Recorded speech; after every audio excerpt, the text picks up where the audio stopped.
What's going on, people? How y'all doing? How you feel? Welcome to another moment of a Black Girl's Thoughts in Haiku Form Women's History Month edition. I don't know. I don't see my live on Facebook. I know that y'all on my YouTube, and I don't know why it takes a minute on the lag on that. We're gonna fix that.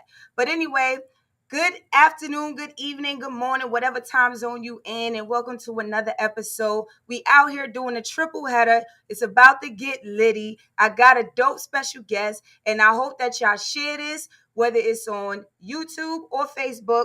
I'm looking, I don't know why they're showing, but share, let everybody know we on, because we about to have a good conversation. We talking about love, we talking about purpose, and we talking about forgiveness of self. Come on now. All right.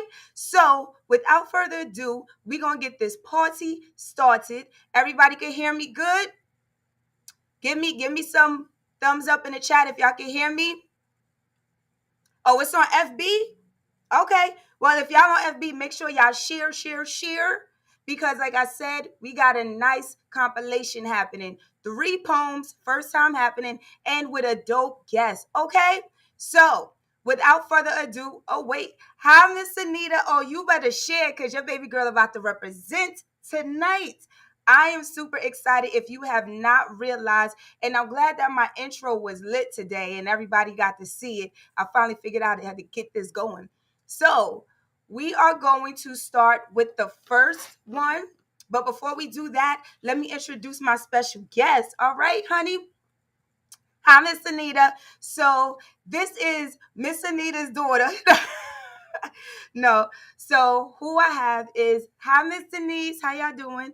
Who I have is an amazing young lady who I had the pleasure of meeting through church and through a praise dance ministry. But she has gone on above and beyond what I can imagine when I met her at 14? She is a poet. She is a dancer. She is an intellect. She is a teacher. She is a cheerleader coach and many, many more. Okay. So we about to get into it. We about to pick her HBCU brain, and we about to help us ladies unpack some of these emotions that we got, and maybe help our brothers because we could communicate it to them better, because it ain't no use in helping ourselves and leaving them out of it. You feel me? We all need help. All right. So without further ado, everybody put some hearts, some likes, some love for the lovely Sarai Huggins. Hello. Hi, Miss Sarai. How you doing? I'm good, Lisa. How you doing? Good. Okay, so because I'm listening. Yes, Well, yeah, okay. thank you. All right. You know, AV team, I need headgear. Yeah. So tell the people, if you want to give yourself a little extra intro, feel free to. Okay, well, hello everyone. My name is Sarai. I am a very proud graduate of the nation's first HBCU, Lincoln University. I teach 10th grade English. I'm a 5th year teacher. I coach the cheer team. I am a poet, a little bit of a hiatus poet right now, but still in the spirit. And yeah, that's all. All right. Well, we are glad to have you here today. Now, don't mind me. I did not have my dinner yet. So I got a little watermelon on the side. So if you Mhm. see me randomly popping a little watermelon, we should all be eating our fruits and vegetables. Okay. That's it. So we're going to start on, I would call it light, but it ain't really. It's about love. Okay.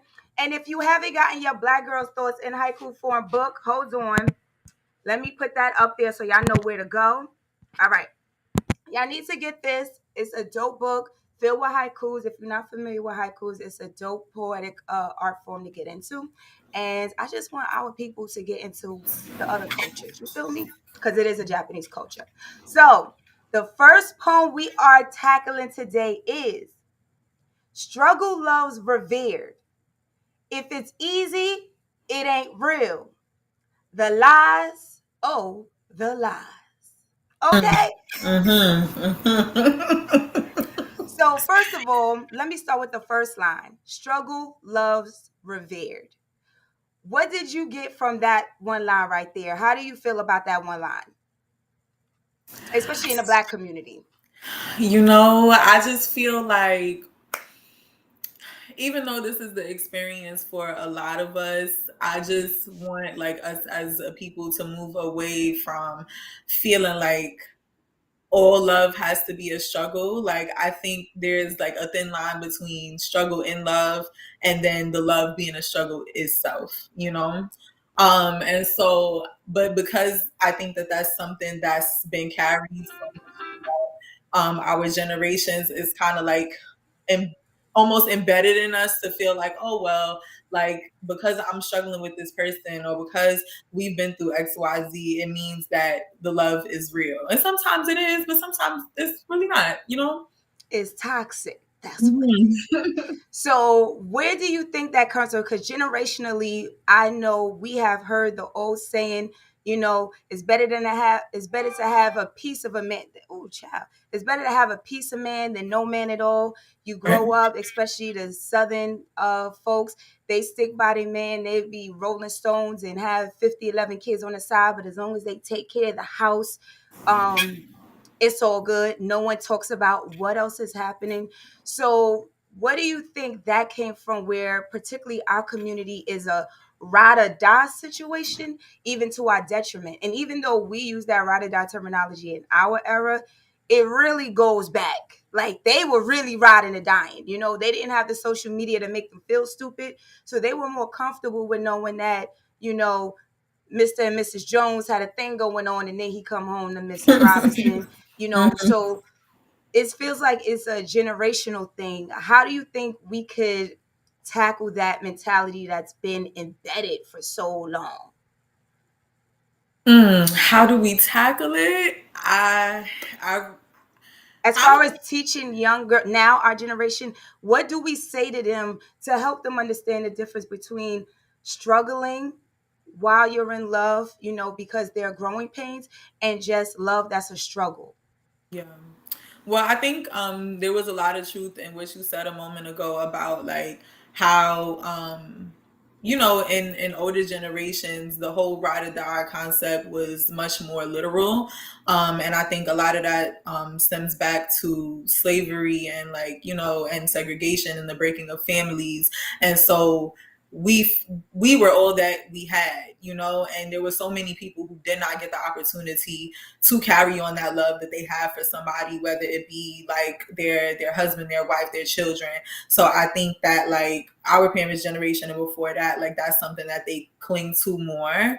And I feel like when it comes to trying to like mold the upcoming generation, one thing that really stands out and something that I feel like we're getting a chance to and our parents didn't is really understanding what it means to love yourself, and what it means to like really be in tune with your emotions and understand your emotions, because I feel like more often than not, whether you're a black man or a black woman, yeah, there's always so many other things that you have to worry about and be responsible for.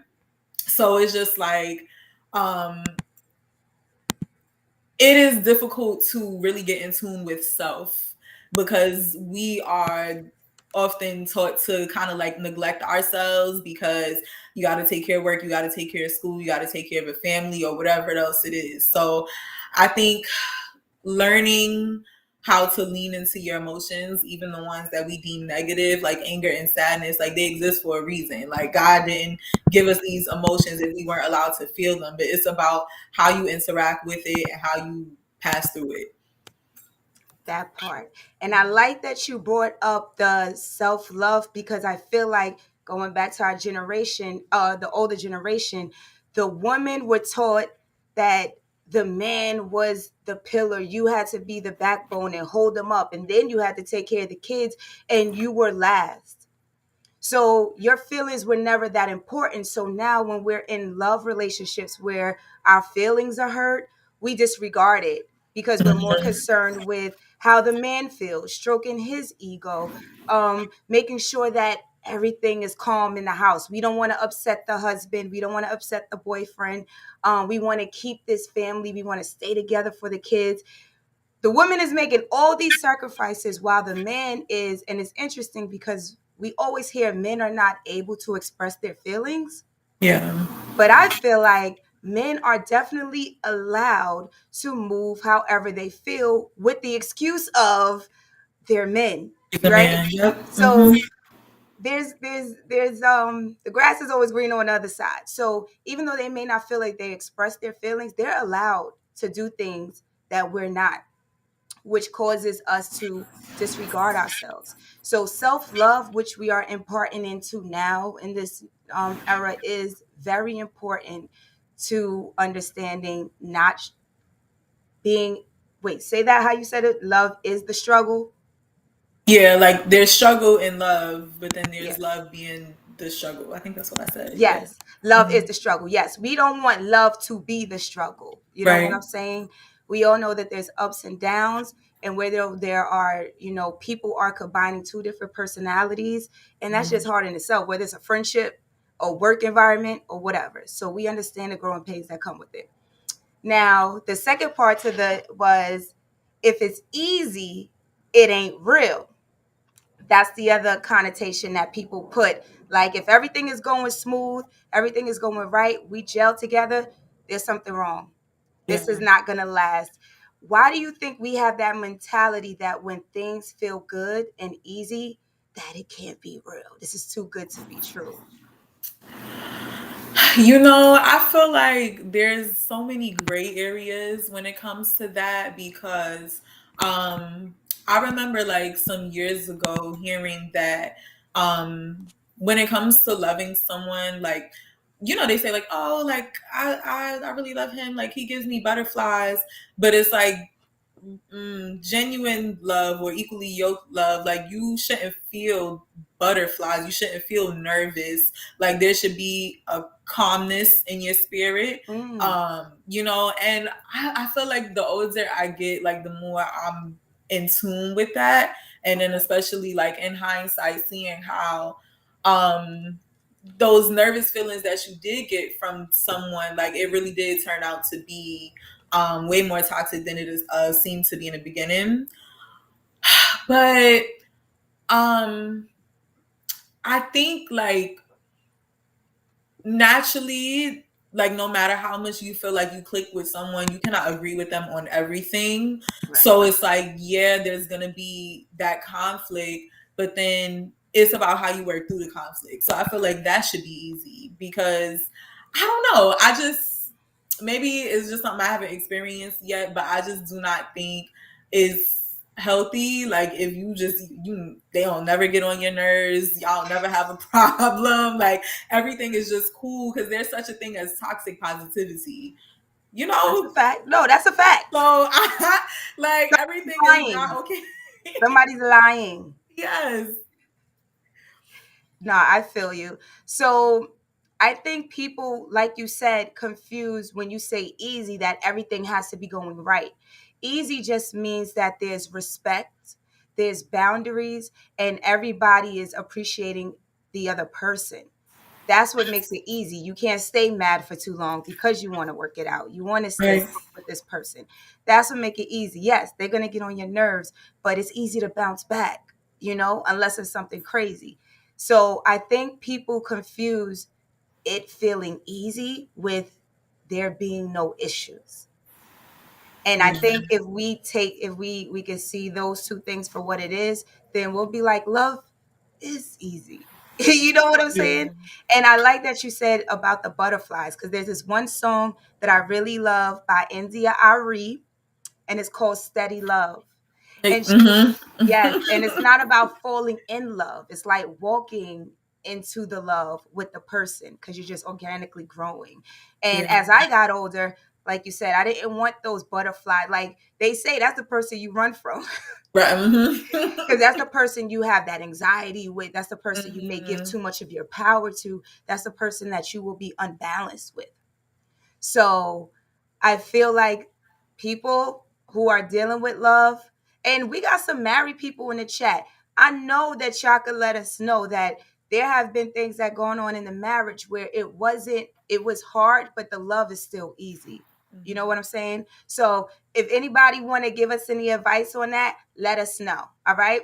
Because we two young single sisters over here. Yes. But you know what it is too? I feel like When it comes to like long-term relationships, people do not keep their minds open to the concept of that person not being exactly who they were when you first met them, or when y'all made that commitment, whether it just be like, you know, a relationship or a marriage, and even in friendships too, and family. Like,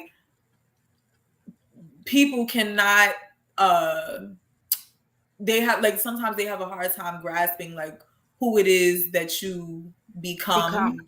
you know. And so, or sometimes it's you, like maybe who you've become like is not connected with that person anymore. But I think that's why like it's important to like be very clear on like watering the roots of the relationship, because if somebody is willing to not just like grow with you and accept, not accept, willing to try with you. That was the first thing I wanted to say. Like, yeah, you got to be willing to try, but you have to keep your mind open. And sometimes, like, people show those red flags like very early on in a relationship, that they are just naturally a closed-minded person. So when you grow and evolve, like, if their minds aren't open to other things, why would they be open to you? Talk about acknowledging the red flags when you see them in the beginning. I mean, so this is the thing about red flags in the beginning. There are things where you're like, red flag, I need to run, right? Everything is a red flag that you don't like. To be honest, if you don't like something, you'll be like, oh, red flag, just because you don't like it. So you got to be careful of something that's a red flag that's detrimental, or something that's a red flag that you need to speak to this person and say, hey, can we work on this? Can you Right. help change this? Do you want to be flexible and compromise with this? Because it's a red flag, meaning if this is continuously you, I don't know if I could do this. Because the one thing they say about marriage is, if you're going to marry someone, you should definitely look and say who this person is in this moment, today. If they don't ever change, are you okay with the person they are today? Mm-hmm. And if the answer is no, you shouldn't marry them. Absolutely. And I thought that was interesting. Absolutely. So, do you have any more words on the struggle love, or you want to move on? Because I think we covered a lot of areas. We We did. did. We I did. think we did in like 15 minutes. We went through a whole We generational did. situation. That's what I'm talking about. We did. All right, so we're gonna move on to the next one. All right, so that was about love and struggle love, and how to notice certain things, and things, times when you shouldn't really give up too quickly, and times where you should reevaluate, should you be staying. So I hope that y'all caught a couple of the gems that we dropped, because we moving on like the Papa Rolling Stone. That's that struggle love. Staying with the Papa that's a Rolling Stone. But so now we're gonna move into something that's discussing more about following your purpose. Okay? So this one is, what if versus what is. Exodus 4, 1 and 2. God, fix my focus. Now, this is interesting because this poem, this haiku came to me because I was watching a Stephen Furtick sermon. I don't know if anyone knows who Stephen Furtick is, but he's a pastor. He's a white pastor. I don't know why I felt that was important to say, but he is. So I'm just gonna read, because I gave you a scripture, Exodus 4, 1 and 2. I'm just going to read Exodus 4, 1 and 2 for you guys. Moses answered, what if they do not believe me or listen to me and say, the Lord did not appear to you? Then the Lord said to him, what is that in your hand? And I thought that was very interesting, because this is when God is telling Moses that you got to go back to Pharaoh and get your peoples, and help set them free. And Moses was worried about the obstacles. What if this, what if that? And God disregarded that and said, what is that in your hand? I've provided you the solution. You're busy worrying about what they are going to be, what they're not going to believe, and you're not seeing what the power I put in your hand. And I was like, "Ooh, Mhm. A word. a word." So when we Yeah. talking about purpose, I feel like that is like I didn't, and even in this moment, I just got the idea like just in my head. Moses was running, right? He ran. We all, I'm not gonna speak for everybody. I know I ran from my purpose. Like I was like, ain't nobody trying to do that. I want to be a rapper. I want to do this. I want to do that. I don't know what you talk about, God. And it was like he was just like, okay, ease back over here. And then I was detoured. Okay, ease back over here. And it was like I was constantly running. So now when I'm looking at this and thinking, I'm like, yo, Moses was running. He was on the run that whole time. He had created a whole other family. He had disappeared, was a farmer somewhere. And in the midst of even his hiding from his purpose, God met him where he was. And even then, talking to God, he talking about what if. You talking to the most powerful being came down just to let you Saying what know if? that Mm-hmm. I'm in charge and I'm telling you to go do something. And his response is, what if? So today, ladies and gentlemen, I want to know when God puts purpose in your heart, why? And we believe in God and he's this almighty, all powerful, and we realize this purpose is so much bigger than us, it can be fearful. But if we think that we have the most powerful God that we believe in on our side, why do we lead conversations with what if? Sarah? I feel like the responsibility of faith and trust in God is like a much bigger concept than people realize, because like you are literally, well, not literally, but in a lot of ways, walking through things blindly. And it's like when you can't see the bigger picture, it's very hard to move forward. And I feel like sometimes I wonder, like, what is the reason for God like putting that in our flesh? Because I feel like that's a very worldly thing, like to worry and to be like, well, what if, and this might not work out, especially when you've seen a lot of that in your life. So it's like, well, like that inner strength that you have to pull just to be able to say, I'm gonna do this and I'm not gonna worry about the outcome because I feel in my spirit that I need to go forward, is such a hard thing to do. And then when you're faced with so many no's and so many closed doors and rejections, and you still feel the need to push on, it's like, okay, but for what? Like, I done tried this, I done tried that, like, what else do you want from me? But there's something that you said some years ago that has been sticking with me. You said, a lot of times people complain about, oh, I've been praying to God and he's not hearing me and I don't know why and nothing's happening. But you said that it's because we're supposed to listen to what he told us before. So whatever the last thing it is that God told you to do, you should still be following it. It doesn't matter how long ago he told you to do it. If you're not hearing anything else, it's because you're supposed to be still and whatever that last order was, and I feel like I struggle with that a lot. And I am like now recently trying to kind of just let go and let God, but like stillness is a very difficult thing for a lot of people, but for me, because I feel like for the majority of my life, I was always just moving, like, like whether through high school, go to college, get an internship, go into the workforce, go to grad school, move, get an apartment. And so it's like, this is for the first time in my life where I feel such stillness. And like, even with my career, being in my 5th year of teaching, I mean, I do genuinely have a love for education, a love for English, a love for young people. But I know that there are other things that I would like to venture off into and explore. But like teaching and coaching takes so much of my energy that I don't feel like I have much left of myself to carry that out.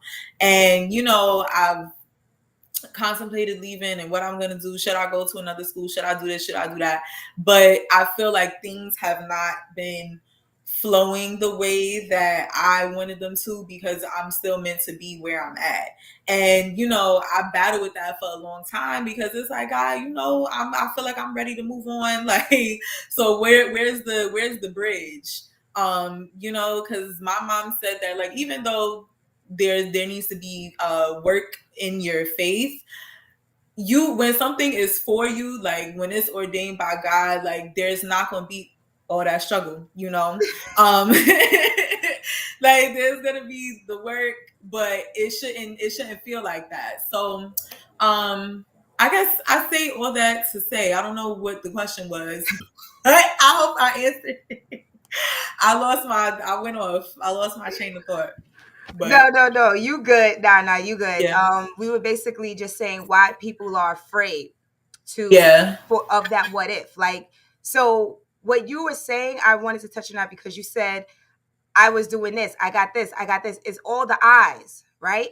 So that's why you were comfortable moving, because it was what you wanted to do.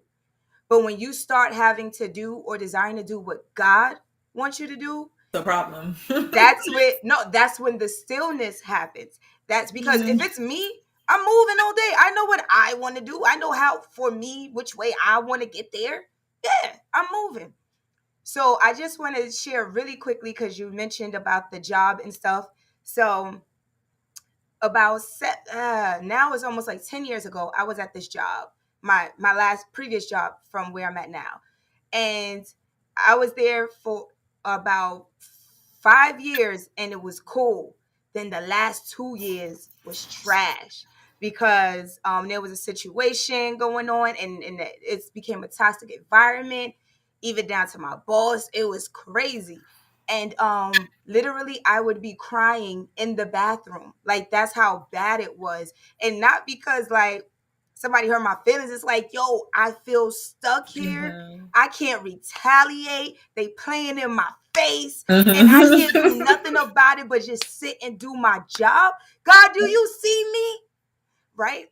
And so I one of my friends, she left the job, and she's about that money, right? So she would go from job to job to job, millennials in a Gen Z energy, like going for the job.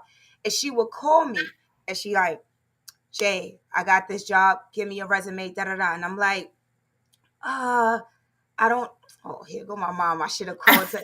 Hey, Parents, Vanessa. parents just don't let you be in your, you know what I mean? I'm on an open forum. I forget that she be hearing. Um, so my friend called me. She was like, "Yo, I got this job. Give me your resume. Da da da. I could get you in." She was working like with Coca Cola, because I'm in the advertising business. She's with Coca Cola. She's like, "Yo, I'm getting this amount. Da da da. You come right now." And I was like, "It's not time."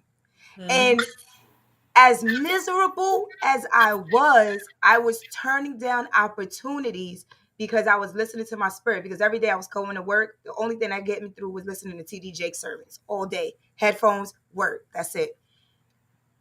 It got to year 7, and I said, seven's like the number of You have completion. a completion, yo. Hmm. I wasn't trying to be in that space, but something in me was in that space and said, 7 is the year of completion. This is it. If my homegirl call me and say she got a job for me, I'm out, because I'm ready. It's time. I feel it. She called me. She said, Jay, I know you always tell me no, but I got a job. I said yes. Went to the interview. I was totally unqualified. She told me exactly what to do and exactly what to say. I was unqualified. Went in there. The boss was so impressed with me. I started interviewing him. We became best friends. And I looked him dead in the face. I promise you, Sarai, this happened in real life. And I said, he said, yo, I don't even know why I want to hire you, but I feel like I need you here. He was like, it's not even your skills, it's your personality. You know how they say your Hmm. personality will get you indoors Hmm. that your talent won't? Absolutely. And I said, I told my boss, the man that was hiring me, you're not giving me this job.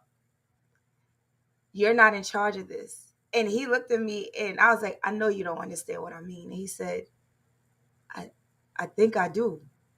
And I said, this is the place for me. The fact that I could look at my boss and Mm-hmm. be like, "You not giving me this job. You know that, right? Somebody else is in charge of your mouth telling me yes." And he was like, "I feel you." And I've been at this job ever since, elevated promotion. Like, it's crazy. So I say all that to say, if your spirit is telling you it's not time, don't rush it, Yeah. right? Stay where you're supposed to be, like you said, And so it's a yeah. Mm-hmm. until you get that next thing. And as far as purpose, that kind of like falls in line, because you're like, now you're in a space where you're starting to listen to God. It's less about what you want and it's more about what God wants, right? So we get these big dreams and we're like, how are we going to do it? Like, this is impossible. And for me, I just learned, you take it one step at a At a time, time. Yeah. at a time, because other than that, it's overwhelming. And you have to understand that this could take 10 years. We're Mm-hmm. in a place people want instant gratification. That's not the God. The business, the God business is not one of instant gratification. So whatever your future lies in, just know that you need that. Wherever you're at, there's something else you need to get, whether it's to build your character, to Oh let yeah, something else absolutely. prepare. Absolutely. Mm-hmm. Do you feel like that, like where you're at is building you for something? Like, do you feel that in your Oh spirit? yeah, like I've accepted that about a year ago. So, and it's like, it doesn't take away how you feel in the moment. Like, even you said, like, I know I don't want to be here, but at the same time I know I got to stay here. And even though I think it relieves some of it, because it's like I know that this is for a purpose that's like way greater than me or anybody else that's involved, like what you told your boss, but um it's just that kind of like a limbo period. And I think, like, sometimes people say, oh, I don't feel like myself, but it's because you are growing into a new self. So that's why there's that pain, that struggle, because it's unfamiliar. And who likes unfamiliar? Like, biologically, we are not trained to be comfortable with the unfamiliar. So, you just gotta kind of rock with it. And I think, like, approaching my mid 20s, like, I think the hardest thing about this era of life is that it's the first time where everything is not so planned out. Like middle school, you go into high school, go to college, get a job, whatever. But then once those things that you've been taught to achieve for are done, it's like, okay, now what? Like, I know that there are other things, but now the timeline is not so cut and dry. Like, I don't know when it's gonna happen. Yeah.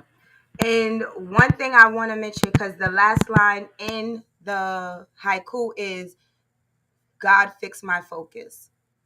And so a lot of times when we're dealing with purpose, when we're dealing with doors opening and new situations, we're always looking at what could go wrong instead of what could be right.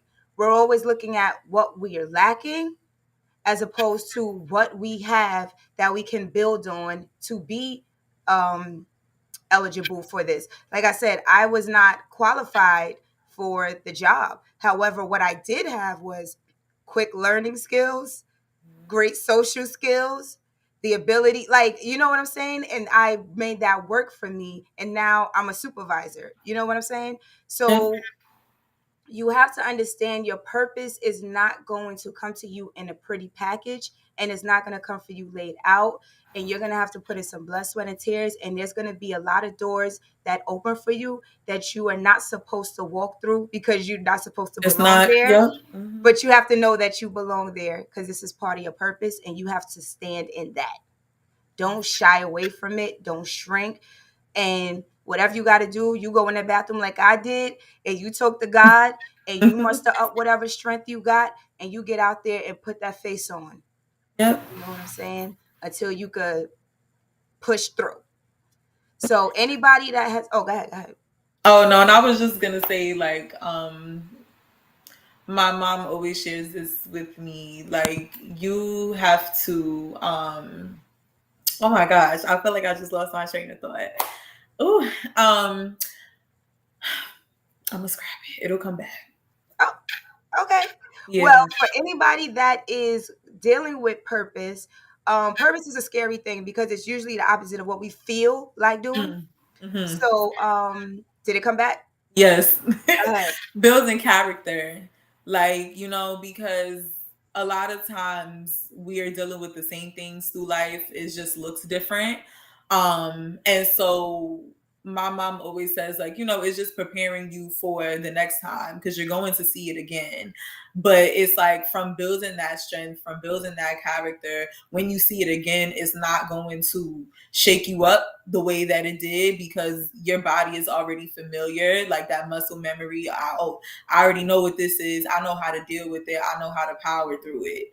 And it's such a powerful thing because it never feels good in the moment, but in hindsight, like we can always look back and say, you know what, I'm glad that happened. I'm glad it happened the way it did because I wouldn't be where I'm at now. And that's why we must always go back to remembrance.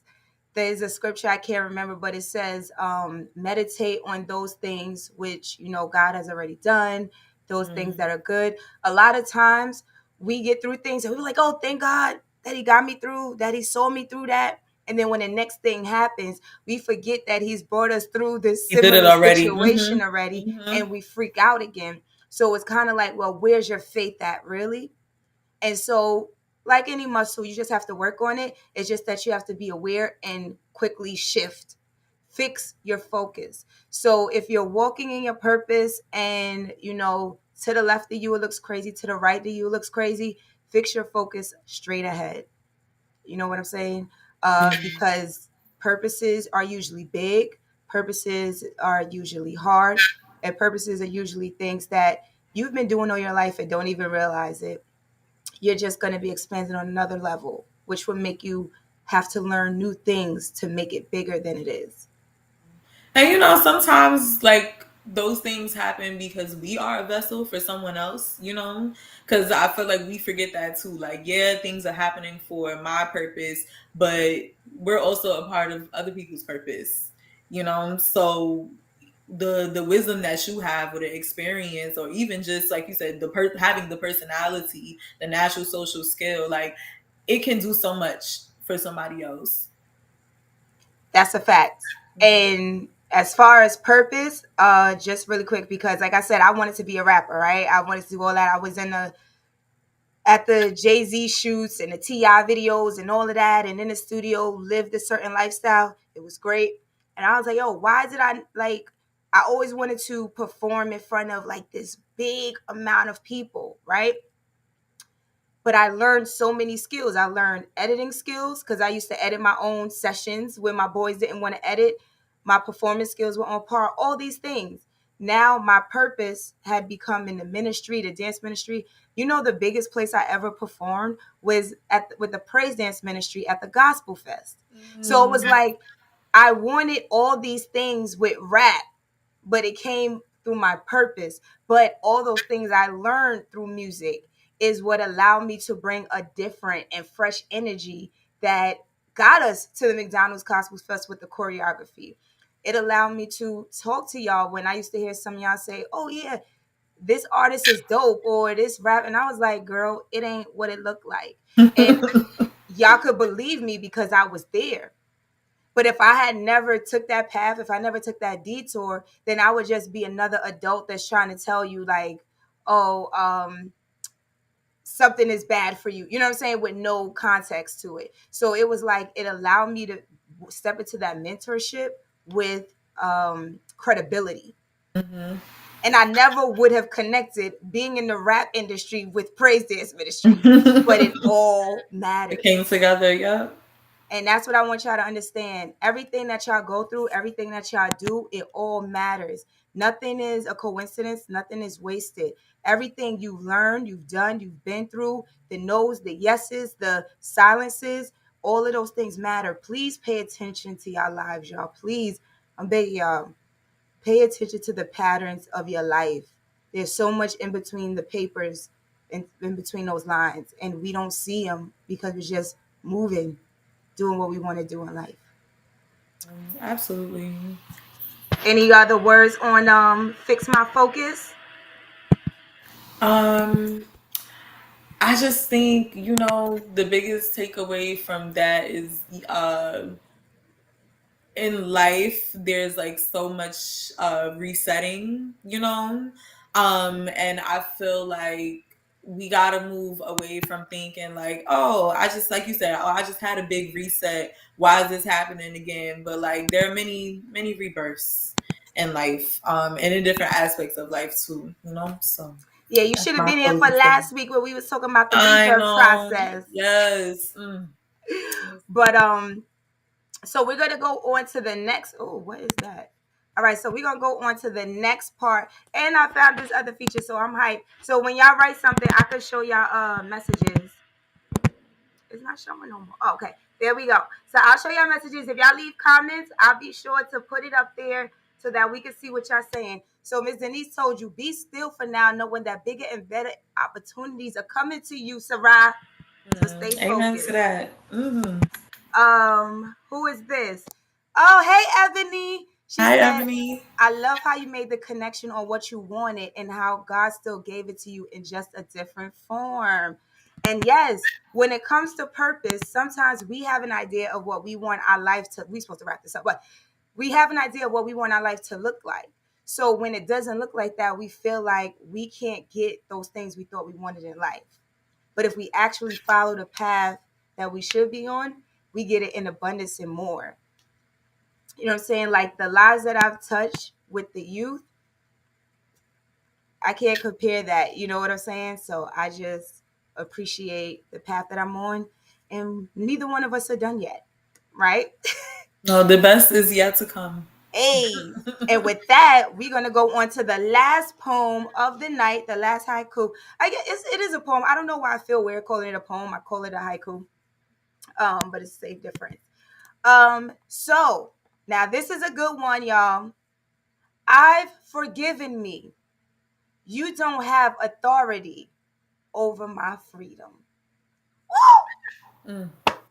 I was giving words in here. Yo, if You y'all are. don't got this, if y'all don't got this, y'all need to get this, okay? It's good stuff in here. Yes, So teaching and preaching. I can't with you. Me and Sarai be having a good time. I went out with Sarai. I was like, oh, I got to hang out with Sarai more. That's my girl. Yes. So, I've forgiven me. You have no authority over my freedom. Let's just start with the first line. I've forgiven me. I feel like that is the hardest thing for people to do is to forgive themselves.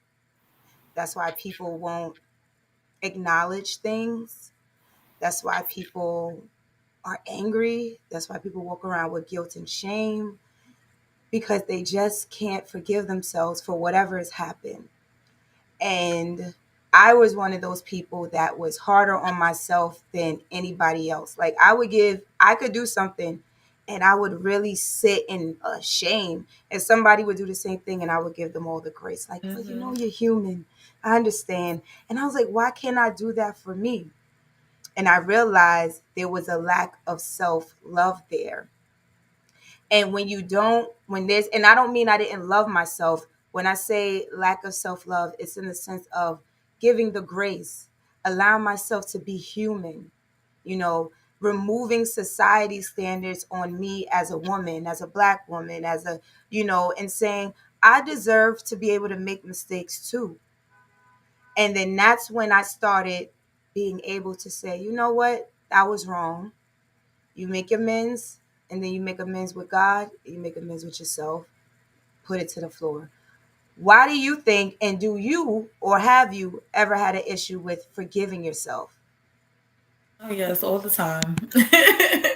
All the time. Because, I think like yes, like naturally, like we'll hold ourselves to a higher standard. But I think, and I can't speak for men, but I just feel like as a woman, as a black woman, like we are so busy trying to be so many things for so many people. And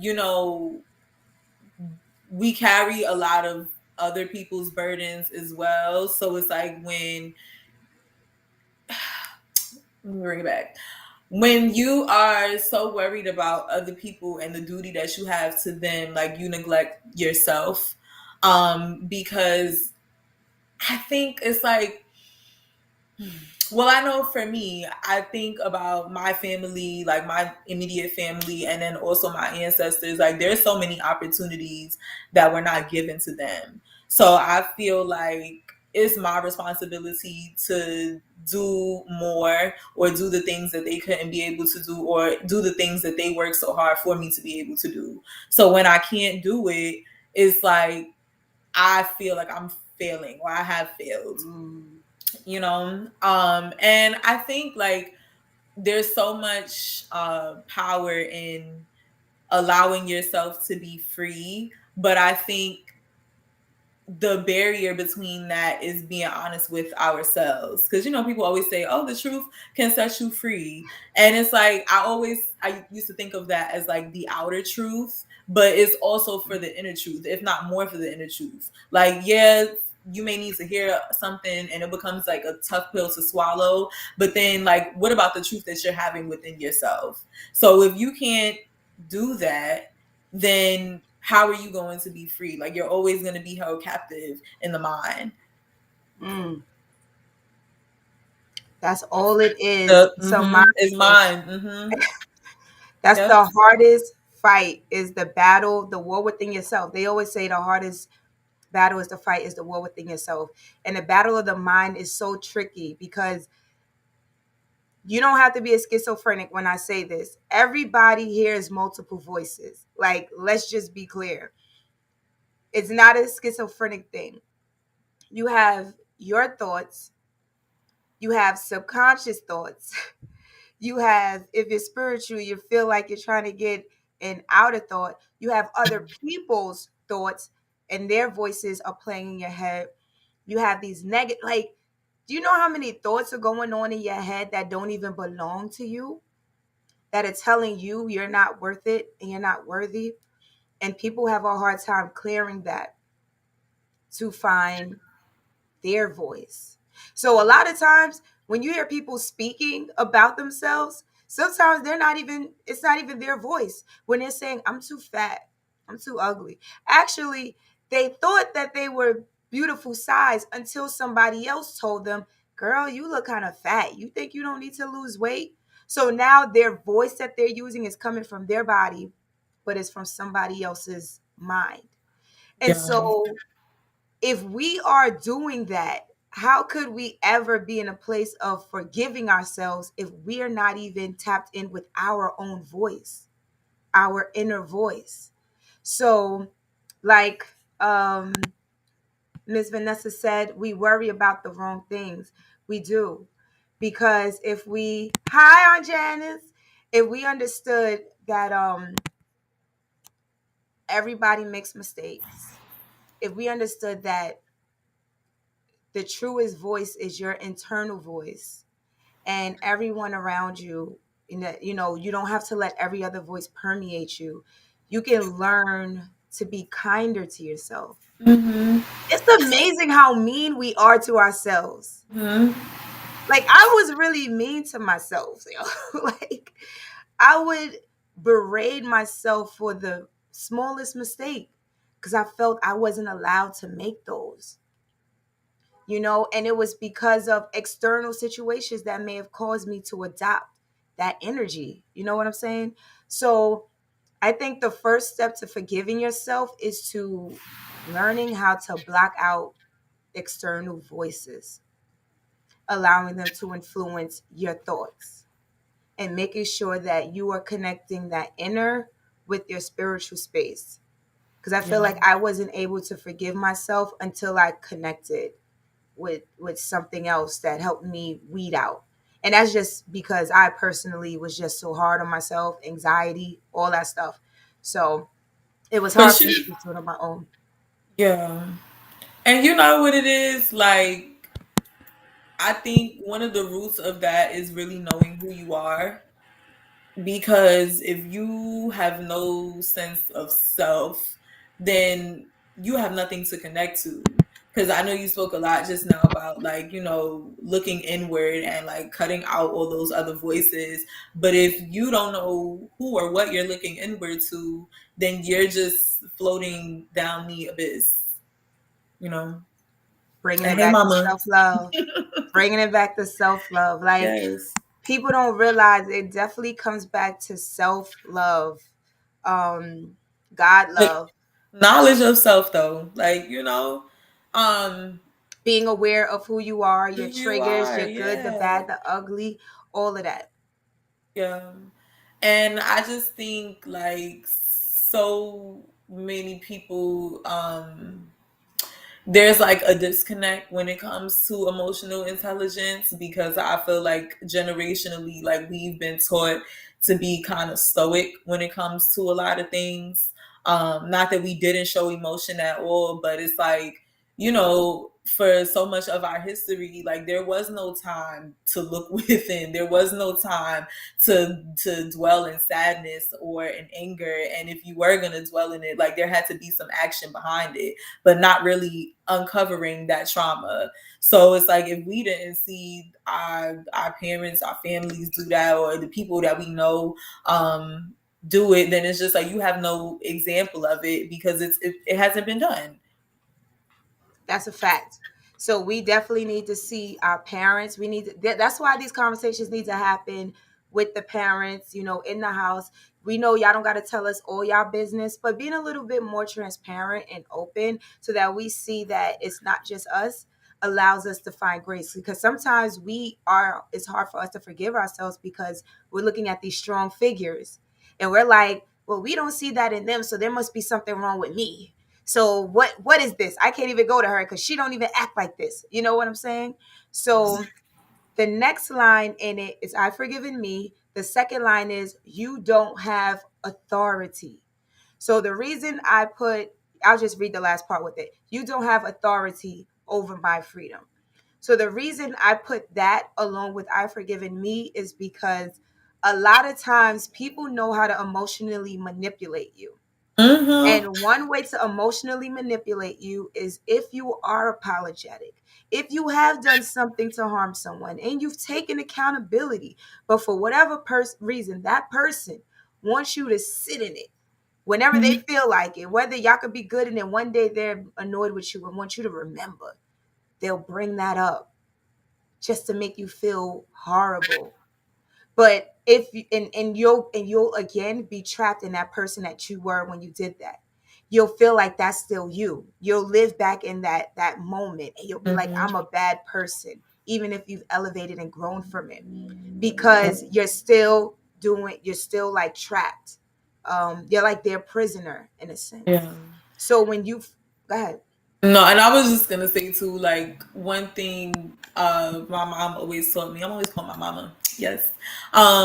Is that like people will do that to you and you'll be so upset and so bent out of shape about it, and they just living their best life, not even concerned. And it's like they're causing you all this pain and anger. You're holding on to it and they ain't even worried about it. So you are stuck with the burden. You're stuck with the burden that they're putting on you for whatever it is, and then you're stuck with the burden that you're putting on yourself for holding or over holding accountability. Absolutely. Absolutely. People be moving on and Mm-hmm. you still stuck in whatever you done did. And that was me. That was me. And it was almost like I felt like I deserved to To sit in a be. punishment.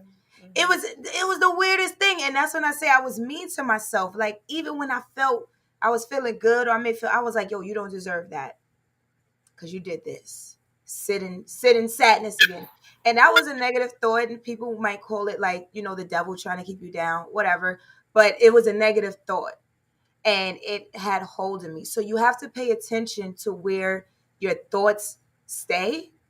You can acknowledge you did something, but you have to let that go. Mm-hmm. You have to let that go when other people do things to you, because you have to sometimes you got to forgive yourself for what other people did to you. Let me tell you why. Sometimes we've opened the door and allowed people to do things, whether we've seen it and didn't walk away when we should have, put ourselves in a position we shouldn't have, and we now they may have done whatever they did, but we're like, we knew better. And Yep. so we can't forgive ourselves for putting ourselves in a position to allow someone to betray us. And so now we find and put all the fault on us. Now the person is scot free. We don't even blame the person anymore for what they did. Now we've taken the blame for what they did and what we crazy. The mind is crazy.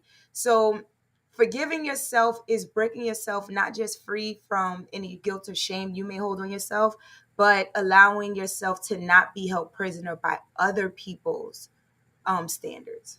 So Absolutely. And I think like it's so difficult because, depending on what your moral standards are, you never want to just like make these mistakes and be nonchalant about it and then just keep going in the same cycle. But at the same time, you hold yourself accountable. Now you're holding yourself too accountable. You're beating yourself up. And to find that medium is such a beautiful thing, but the journey to it is I just is got here like a couple oh years man. ago. I just got to this place of forgiving myself a couple years ago. Ooh. Yeah, it's a journey, and I just feel like um a lot of that is just owning your emotions, because one thing my therapist has said to me is that just she says emotions are egocentric. So just like when you feel happy, like your body, your spirit wants to feel more of that. But and the same thing is with anger and with sadness and confusion and all of that. Like you have to give your body space to feel it, because sometimes we're not able to find that medium because we keep kind of like pushing things to the side and not really tapping into like, okay, well, why do I feel this way? What got me here? And it just requires a lot of shadow work and looking deeper and deeper within yourself. And everybody ain't trying to do that, like, because it's not a fun time at all. I didn't realize everybody wasn't trying to do that. That's the funny thing. Because people would sit there telling me, they'd be like, wow, you really, you're doing this. And I'm like, I mean, it sounds like growing up. What is the big deal? And they'll be like, nah, you'll be surprised. People don't want to do that work. Nobody wants to get ugly. And I was like, oh, dang, no wonder I be stressed. Because y'all ain't doing the work. I'm hanging out with y'all and I'm doing the work. And now we got a problem. Yep. Do y'all work or get from around me? Because I'm tired of being in circles with people who choose not to do the work. And there's people that's doing the work. And we got to bear your burden of all your trauma wilding out in our atmosphere. But you know what it is too? Like people have this preconceived notion of like what actual growth and evolution is, because everybody always paints it as like this beautiful immersive Mm-hmm. experience and like, oh, I feel so free and happy, but like everybody's not talking about the ugliness that it took to get there.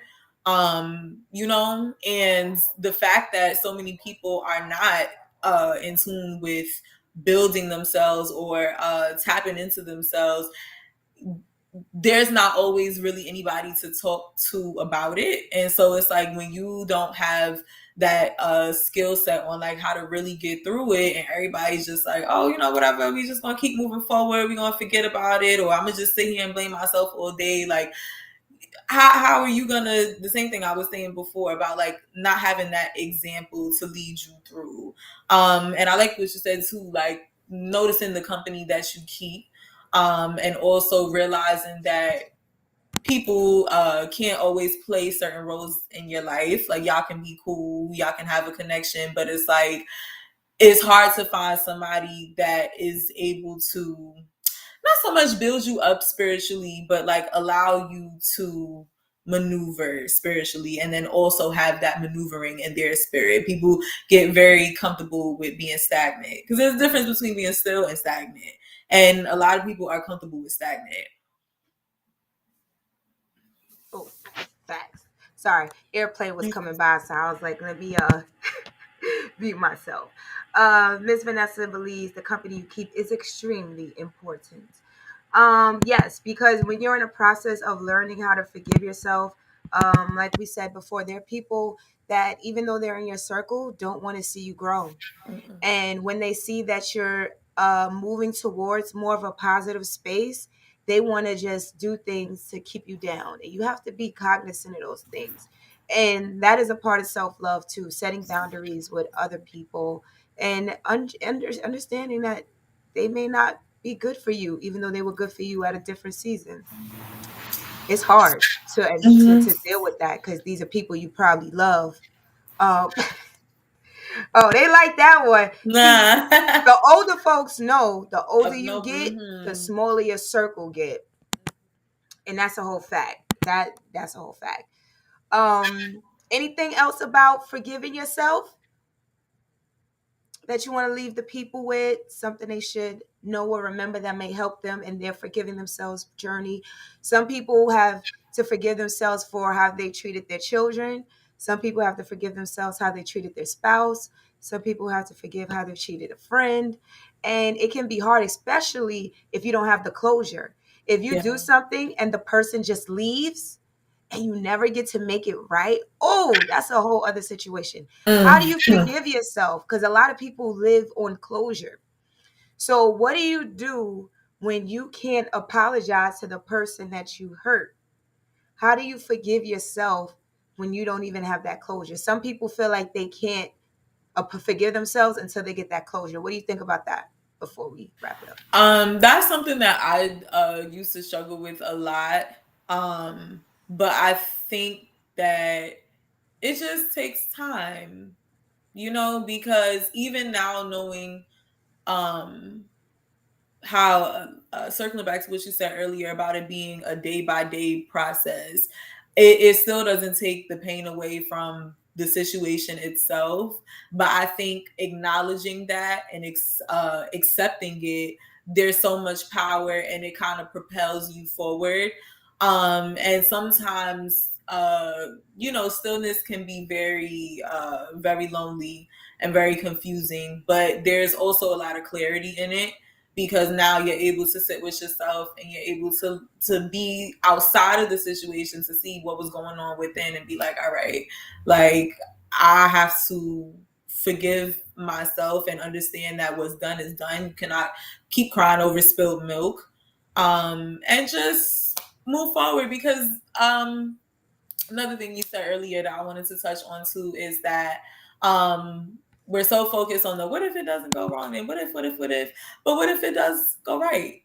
And as much as there is fear in the unknown, there's also beauty in the unknown. So you just never know what lies ahead. And even if you can't see it, it doesn't mean that it's not already there. Well, that was a beautiful way to wrap that up. Thank you. I love that. I love that.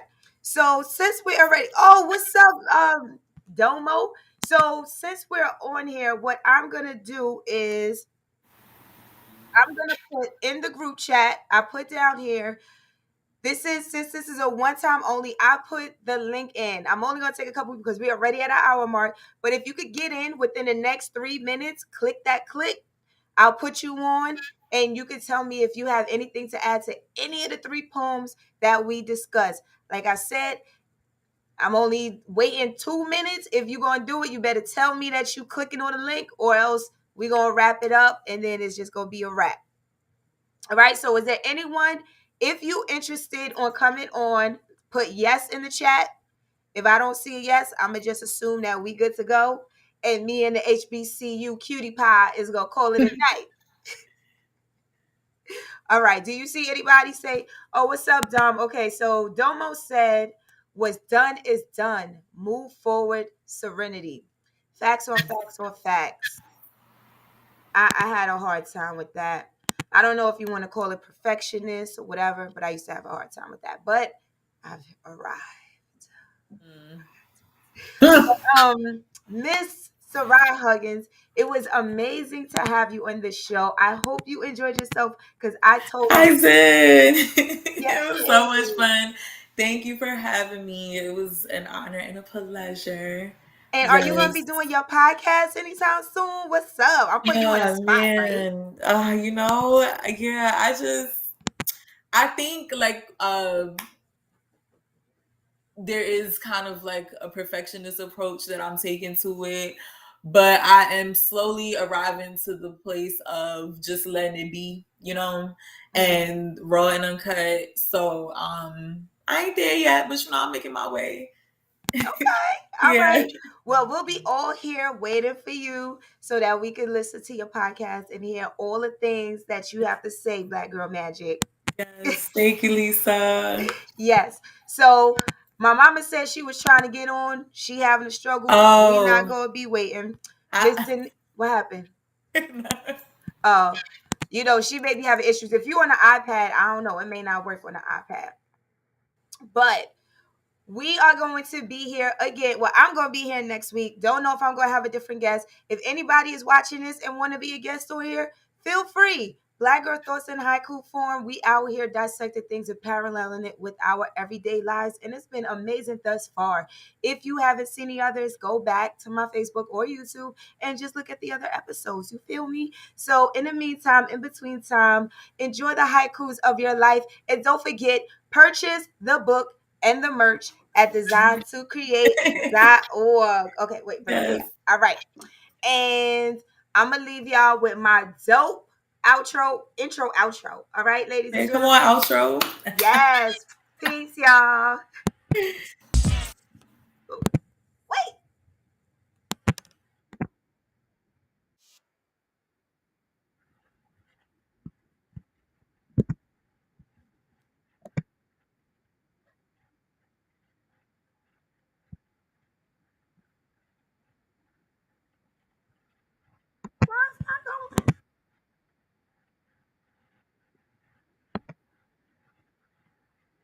I don't know. It's not working for me. They trash right now.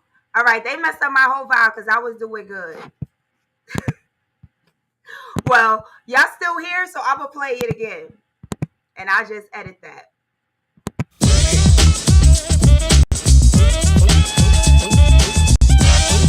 Sexy life creation.